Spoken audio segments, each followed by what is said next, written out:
One of the main reasons that the internet's been a bit of a pisser for fandoms of TV shows like Doctor Who is it sucked all the mystery out of interesting little tidbits of shows' histories. The tale of a Doctor Who serial that was shut down in the middle of production and ultimately abandoned halfway through filming, one that just so happened to be a 6-part epic penned by Douglas Adams, who would go on to be one of the most universally revered icons in geek culture. I mean, that's almost too perfect for words, isn't it? Just imagine seeing news of this coming out in the era before widespread home VHS releases were a thing, and as footnotes in Doctor Who guidebooks, a lost treasure, Doctor Who's holy grail. And yet now, in the late 2010s, when I initially heard that they're putting together yet another version of Shada for a DVD release, it just left me a bit, well, tired and pretty disinterested in all honesty. Which, yes, that was a bit presumptuous of me, and don't get me wrong here, I love Shada to bits, have done for years now. But the reason that many people like myself shrugged at this news initially was that we're too familiar with it, not only as a legend, as it's been talked about to death because it's such an interesting tidbit of Doctor Who history. Almost too interesting. But we're also overly familiar with the story itself now because of its multiple re-releases. We've had fan remakes, the Big Finish version with 8, which I've listened to quite a few times now, which is pretty bloody good, if a bit flawed. There was that novelisation that came out a few years ago, and of course the original VHS release that came out in 1992 with new effects and Tom Baker narrating the missing bits, that was then re-released on DVD when they started running out of old serials to put out, which is also pretty bloody good.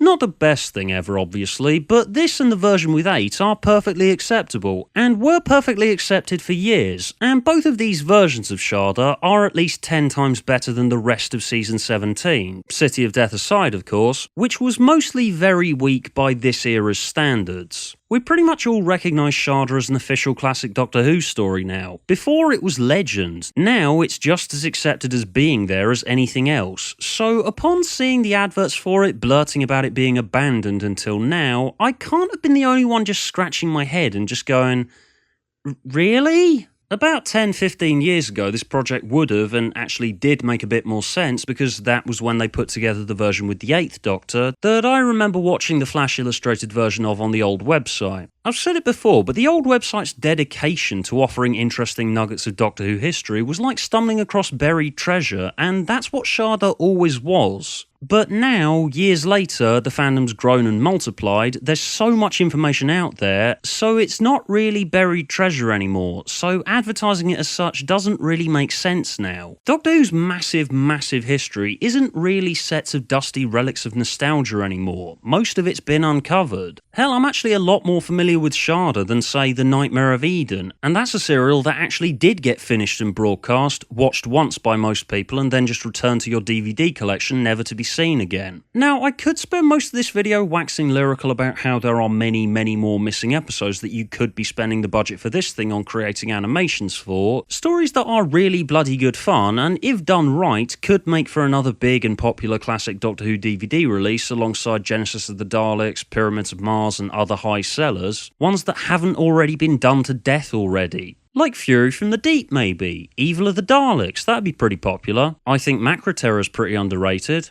Okay, yes, I understand these arguments are pretty damn obvious, so I'm not going to waste your time. I know the justifications for doing a new Shada in 2017 were probably along the lines of the 4th Doctor as one of the more popular ones, but if you're buying this release on the basis of it being an abandoned classic, as the adverts for it indicated, chances are you're probably just as familiar with Shada as I am, so marketing it in the way that they didn't really make a whole lot of sense. And hell, I'd go as far as to say it probably would have actively put some fans on the more cynical end of it, like myself, off of bothering.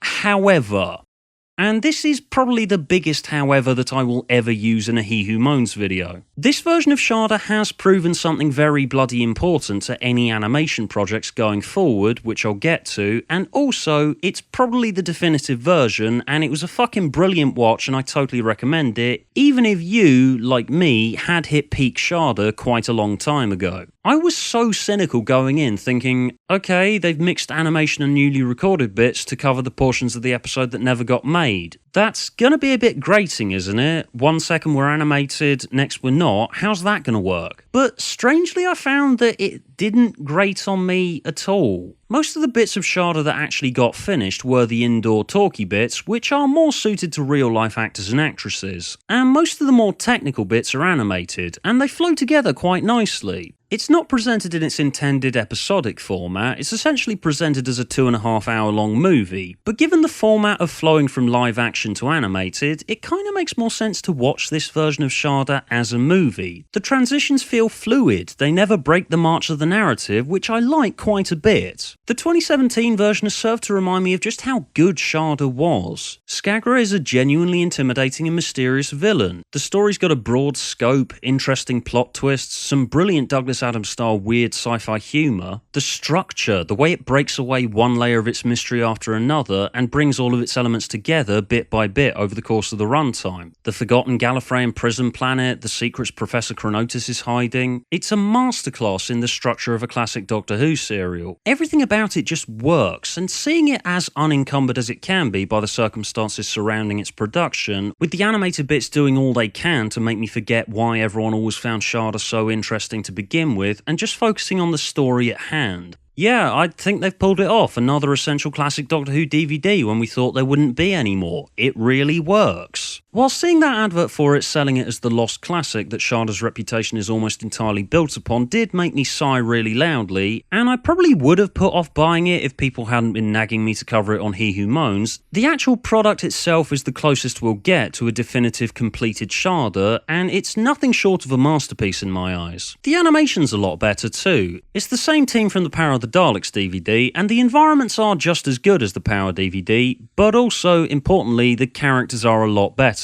They don't look as much like cardboard cutouts now, and the facial movements and lip syncing are a lot better. And that's probably got a lot to do with this being animation created to go alongside a newly recorded piece of audio, rather than the fuzzy audio recording of a long-lost episode being played off a TV in the 60s, which leads me on to the crucial bit about the future of classic Doctor Who and animation. This version of Shada has proven something that so many missing episode projects have utterly missed all these years. Animation needs to be set to a recording made for the purpose of that animation. Now, yes, I love the missing episode soundtracks as much as the next guy, and the people that recorded them in the 60s are people that the fandom owes a great deal of gratitude to. And yes, as I said before, while I do appreciate them, the animated missing episodes set to the original soundtrack, I do feel shit for saying it, yes, but they just haven't really felt quite right. The quality of the audio recordings are good enough to sell in a CD with linking narration, but when watched with animation, it's excruciatingly clear that the animation doesn't line up with how it was originally performed, because it can't. Because that wasn't the intention of the original recording and performance. Most of the people working on the animation would have never seen the original, or if they did, it would have only been the once. So trying to recreate that experience will always feel like a second best attempt. And also, a problem the production can't help admittedly, the audio feels like it's being played inside an aquarium, and it just feels wrong set alongside crisp and clear animation. Whereas if you allow it to be its own thing, as the animated bits of this version of Shada are, the project stands on its own. Look, I know we all love canon and all that shit, and the idea of recasting a Doctor or a companion is always met with heel dragging, but if you're gonna try and recreate a missing episode with animation, the best way to do it is animate all of it with a new cast performing it, or as many surviving cast members as you can get hold of. That's how you recreate a missing episode. You remake it. Because an animated version of it will always feel like a reconstruction if it's not. You could mix the animation with the surviving bits like they've done with Shada, but I wouldn't recommend it because Shada 2017 uses the original cast and audio equipment because they were available, and as such it flows together really nicely, and it doesn't break the flow of the narrative and the fourth wall as much as you'd expect it to going in. It just wouldn't sound right if you don't try and make as cohesive a product as possible. People may drag their heels a bit when I suggest this, but remaking Evil of the Daleks with animation and a new cast and a new recording makes more sense. Because the cohesion is why this version of Shada really shines. Yes, it's a production that has to work against its limited circumstances, but it doesn't play into those limited circumstances. It doesn't let those limited circumstances and the myth of Shada outshine it. This is Shada. It is what it is, and what it is a pretty bloody good Gallifreyan mythology-seeped classic Doctor Who serial. I love being proven wrong, and yeah, comes highly recommended from me.